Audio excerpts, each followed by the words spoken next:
Okay, let's revisit one of your aliases, Reese. I'm going to play a little bit of a track, a little part of a track called "Just Want Another Chance," and this is also from 1988.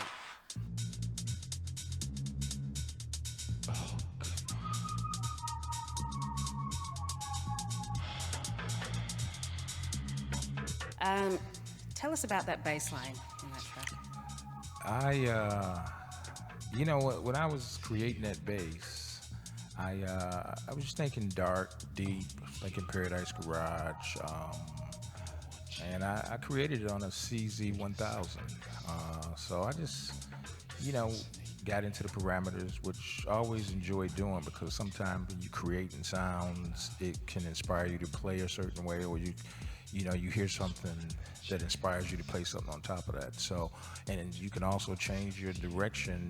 I played lines that, were just okay sounding, but all of a sudden I get into the parameters and I've morphed that and changed it in a way where all of a sudden it's like amazing, like the line where you wouldn't think like I would get that out of it. So it's just just experimentation with no rules. That's simple as that. So that was an interview that Kevin Reese Saunderson did a few years ago. He details the synth that he used and the creative approach that he applied when creating this sound. Now, I assume he doesn't go into specifics, partly because it's probably one of his more famous sounds that he's created, but more likely that the Casio CZ 1000 is strange to program and difficult to explain in an interview situation without one at hand.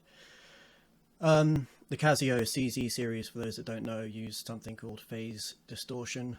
Essentially, think Yamaha DX style, but instead of modulating the frequency, you're actually modulating the resonances within a waveform. So the basic theory behind it, as I keep saying, is phase cancellation. One waveform cancels out the other waveform at certain points when played at different notes, which gives you that beating effect.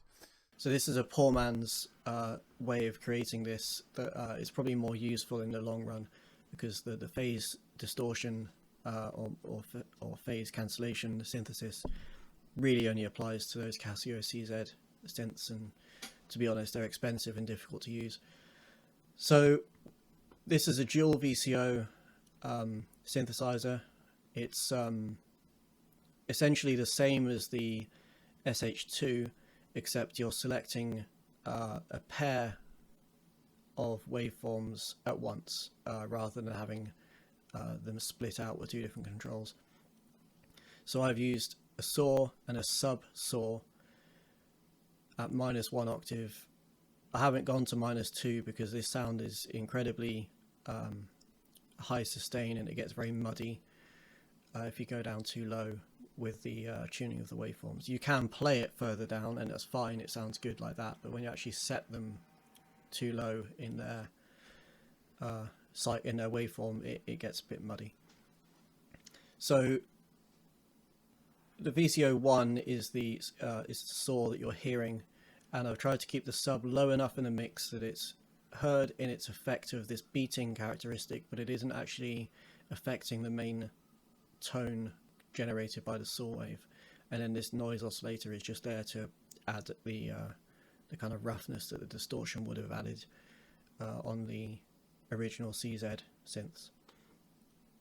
So the CZs didn't have a filter, but for this example, we are going to basically take off a lot of the high end and have no resonance, so it doesn't really sound. It's quite a transparent setting.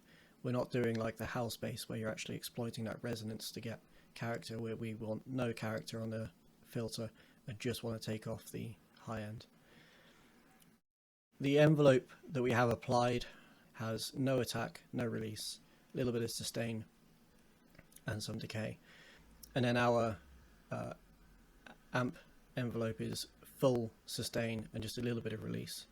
The only other thing that I've got here is this Akai style preamp and with a filter. The filter is wide open, so at full defeat. So for a quick example.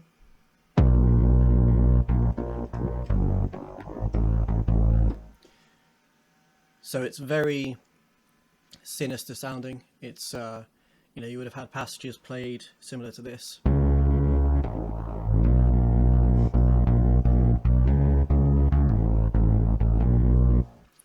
With, big kick drums, very minimal compositions with sampled breakbeats and vocal hooks over the top, and usually some sort of lead synth on top of it.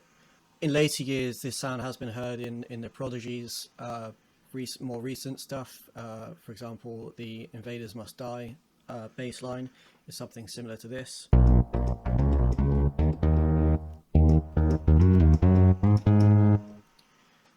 It's actually doubled later on in the song and used as a lead sound.